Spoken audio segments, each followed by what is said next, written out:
स्वागत है आपको आज मेरे YouTube चैनल में।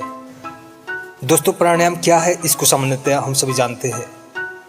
गहरी श्वास लेना, डीप ब्रीदिंग और छोड़ना, जिसको योगिक शास्त्र में रेचक पुड़क के नाम देकर समझाता है।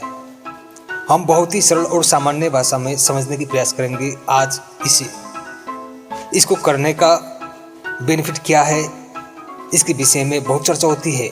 इसकी फायदाओं का लंबी लिस्ट लोग गिनाते हैं। इस अर्थ दोस्तों, इसके विषय में आज थोड़ा समझेंगे। चीज़ें जितनी फायदेमंद होता है, उसका प्रायोगिक और संकल्पात्मक मनस पृष्ठभूमि के पक्ष से भी उतने ही जटिल होता है। इस अर्थ इसमें हमें टोटल डिक्लेयर होना आवश्यक होता है। प्राणायाम का कई सूक्ष्म पक्ष हो सकता है, मानसिक के साथ साथ प्रायोगिक स्तर पर। इसकी ज्ञान के अभाव में हम योगिक क्रिया और प्राणायामों का सही लाभ नहीं उठा पाते। समझो यह एक चाबी के जैसा है, बहुत बड़ी खजाने का एक छोटा सा की, जिसके अंदर खजानों का भंडार सिमटा है। हमें जितने भी प्राणायाम की विधियां इंटरनेट के जरिए कई स्रोतों से मिलता है, ये बहुत ही सतही और अपूर्ण अनकम्प्लीट हिसाब से परोसा गया होता है। उनकी तार्किक कौशल हमें इम्प्रेस तो करती है, पर वे अपने स्पीच में खुद के अनुभव का कोई भी प्रैक्टिकल प्रायोगिक पक्ष ला नहीं पाते। इस अवस्था में हम उन्हें देखकर सुनकर जो भी समझेंगे वह पूर्ण नहीं हो पाता।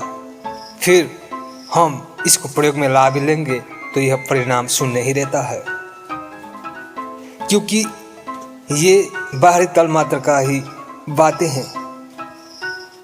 उसकी सूक्ष्म पक्षियों को वो स्पर्श नहीं करते।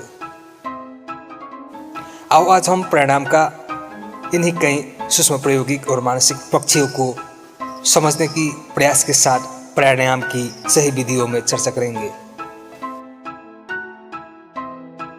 यदि आप प्राणायाम करते आए हैं तो ये वीडियो आपके लिए सही रहेगा। यदि नहीं भी करते हैं, करना चाहते हैं पर इसका पूरा ज्ञान नहीं है, तो आपको यह वीडियो प्राणायाम करने में, प्राणायाम को समझने में जरूर हेल्प करेगी। शुरू करते हैं प्राण की छोटी सी व्याख्या से। यह विश्व प्राणमय है। प्राण ही इस जगत का स्वामी है। प्राणी प्राण से ही उत्पन्न होते हैं और प्राण में ही जीते हैं। प्राण का जितने भी कार्य विभाग है, बाहर और भीतर, वे सभी सक्रिय रूप से विसर्जन और विसर्जन के साथ जीवन अस्तित्व के लिए प्रधान भूमिका निभाते हैं। इस अर्थ उपनिषद में कहते हैं, प्राण ही ब्रह्म है, प्राण का ही उपासना करना चाहिए। अब इसी में उपनिषद यौगिक प्रणालियों की कई प्रैक्टिकल वैज्ञानिक सूत्र भी स्पष्ट करते हैं।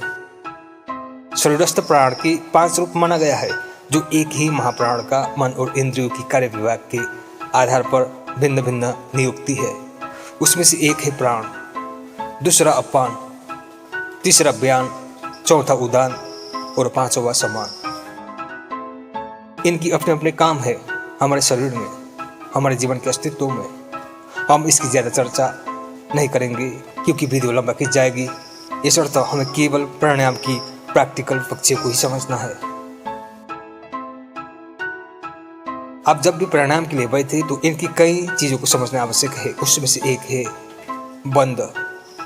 बंद को जानना अत्यंत आवश्यक है, जिसको हम उदय बंद, मूलबंद और जालंधर बंद के रूप पर जानते हैं। सुखासन, सिद्धासन और पद्मासन में कोई भी आसन में आप अपने अनुकूलता के हिसाब से प्राणायाम के लिए बैठ सकते हैं। फिर आप गहरी सांस लेंगे, उसमें आपका मूल बंद होना चाहिए। गुह्य भाग को संकुचित करेंगे तो यह मूल बंद होता है।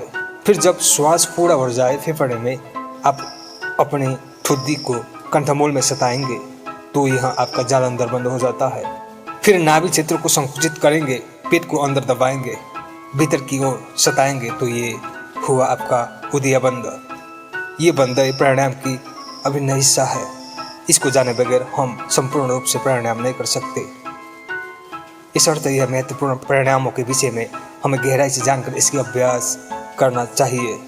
तब इसी दशा में आप यथा सम्यक कुंभक करेंगे तीनों बंदों के साथ, अर्थात श्वास को रोकेंगे, फिर धीरे धीरे बंधों को खोलता हुआ, शरीर को शिथिल करता हुआ श्वास को पूरा बाहर निकालेंगे। फिर उसी दशा में जहाँ श्वास पूरा बाहर निकाला गया हो, में पुनः तीनों बंध के साथ आधा मात्रा में वायु कुंभक करेंगे। इस ढंग से आपका एक प्राणायाम चक्र पूरा हो जाता है। यह एक सामान्य पर बहुत महत्वपूर्ण प्राणायाम है। प्राणायाम का कई प्रकार है।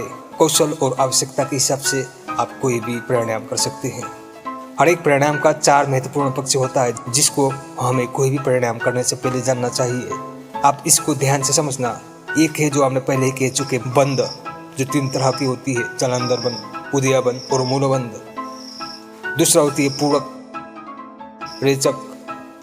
पूरक का अर्थ होता है श्वास लेना, रेचक का अर्थ होता है छोड़ना, और कुंभक जो बाह्य और भीतरी कुंभक होती है। जब हम श्वास को लेकर के भीतर ही रोकते हैं तीनों बंधों के साथ, तो वो भीतरी कुंभक होता है। और जब हम श्वास को पूरा बाहर छोड़ करके बाहर ही रोकते हैं, उस दशा को हम वायु कुंभक कहते हैं। कुंभक 2 तरह का होता है। इसकी ज्ञान के अभाव में हम कोई भी प्राणायामों का सही लाभ उठा नहीं पाएंगे। अब आप एक इम्पोर्टेंट सीक्रेट को भी जानें। पूरक, रेचक और कुंभक का भी सामर्थ्य अनुसार मात्रा निर्धारित किया जाता है। जितनी लंबी पूरक आप लेते हैं, उतने ही लंबे अर्थात उससे लगभग 4 गुना ज़्यादा आपका कुंभक होना चाहिए, और रेचक इसका ठीक आधा होगा। आप इस तथ्य को जानकर यदि प्राणायाम करते हैं तो आप सही प्राणायाम कर पाते हैं और सही रूप से उसकी लाभ भी उठा पाते हैं।